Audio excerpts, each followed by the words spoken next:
ভাইরা আমার, নবী করিম সাল্লাল্লাহু আলাইহি সাল্লামের একটি হাদিস আপনাদেরকে শোনাতে চাই। আবু দাউদে বর্ণিত হয়েছে। নবীজি সাল্লাল্লাহু আলাইহি সাল্লামের সম্পর্কে বলেছেন, আনা যাইমুন বিবাইতিন ফি রাবাদিল জান্নাতি লিমান তারাকাল মিরাআ ওয়া ইন কানা মুহিক্কা। যে ব্যক্তি কোথাও ঝগড়া এড়ায় চলবে। কি এড়ায় চলবে ভাই? ঝগড়া। আপনি বাজারে গেছেন, রিকশা দিয়ে যাচ্ছেন, কারোর সাথে এমন কোন উপলক্ষ তৈরি হলো, একজন রাস্তার মাঝখানে দাঁড়ায় আছে, আপনার রিকশার যতই বেল বাজানো হচ্ছে উনি সরেন না। এরপরে যখন ওনাকে একটু ভালোভাবে বলতে গেছেন, উনি গায়ের দিকে তাড়ায় আসছে।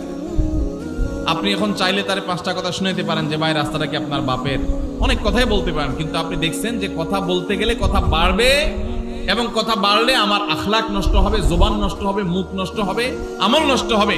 এই জন্য আমি নিজে সত্যের উপর আছি, সে অন্যায় করতেছে এটা জানার পরও আমি তার সাথে ঝগড়া না করে মুখটা আরেক দিকে ফিরে আসতে বের হয়ে চলে আসলাম।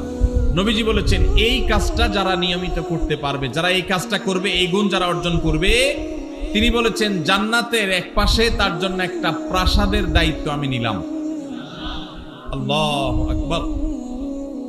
আল্লাহ তাআলা আমাদের সবাইকে ঝগড়া বিবাদ এড়াবার তৌফিক দান করুন।